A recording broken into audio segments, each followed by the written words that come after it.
So I'm going to demonstrate the use of Analytix Cams for designing a cam given a desired follower motion.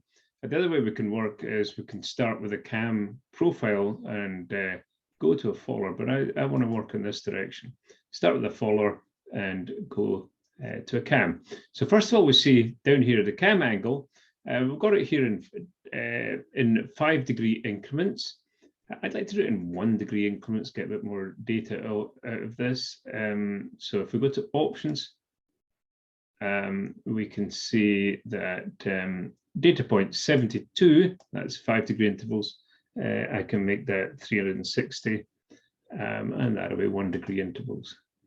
So now we see the cam angles going in 1-degree intervals. Now we have several different types of cam. This is a plate oscillating roller.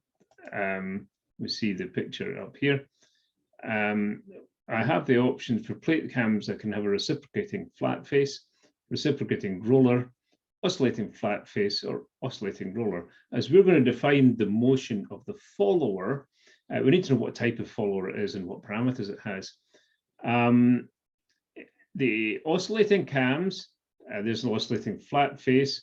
The cam displacement is given in degrees from the base. But I'm going to do a reciprocating flat face follower. So as the cam turns, the follower is just going to go up and down. The only parameter I have two parameters here. One is what is my base circle radius? Let's say my base circle is 6.5 centimeters. And then I've got to say, is my cam going to be going clockwise or counterclockwise? Let's do this and make it go clockwise.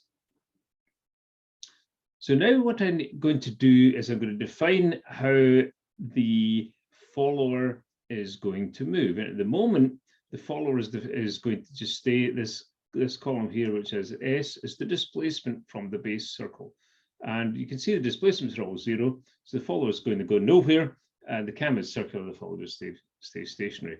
So to make it do something else, I'd like for, let's say, 80 degrees to make it rise. So let's just select the first 80 degrees of this spreadsheet here. Now I could, if I had the information in a spreadsheet, I could cut and paste into here, but I can actually design using some built-in functions. So I can apply a function. I'd like to apply a full rise here. So it's going to be this. Now I've got several different options for full rise.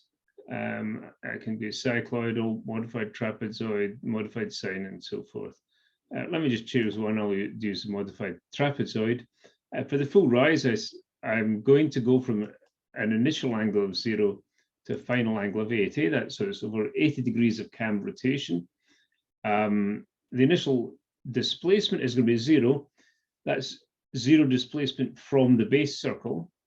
And let's say I want it to rise 85 millimeters, let's say, so 0.85 centimeters.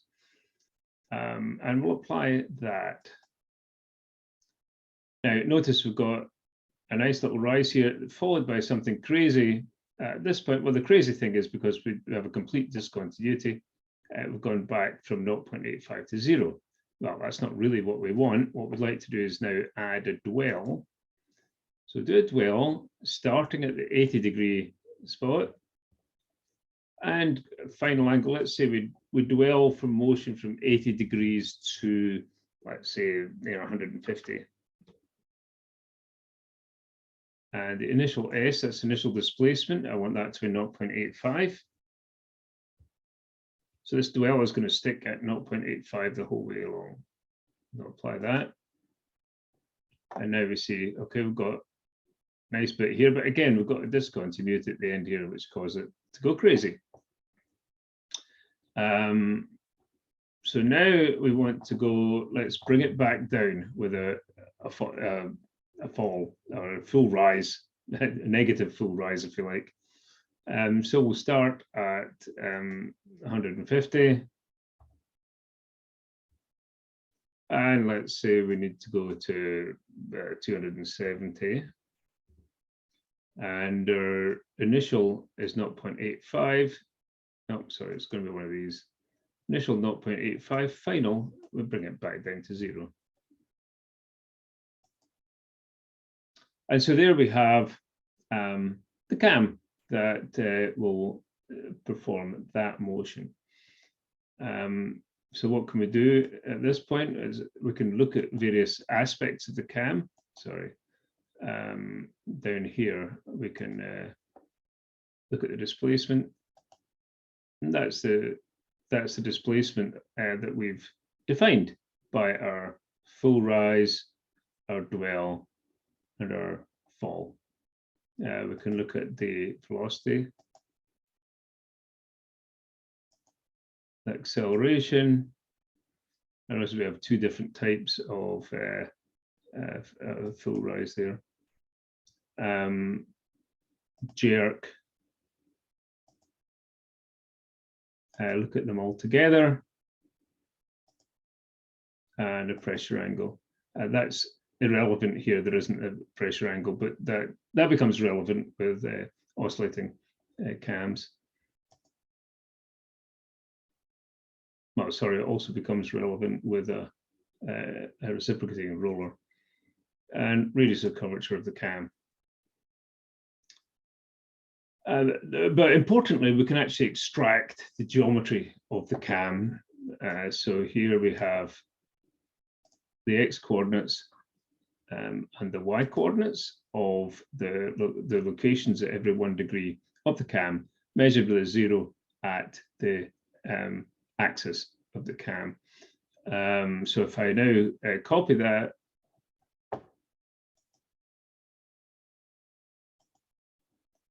I can go into Excel and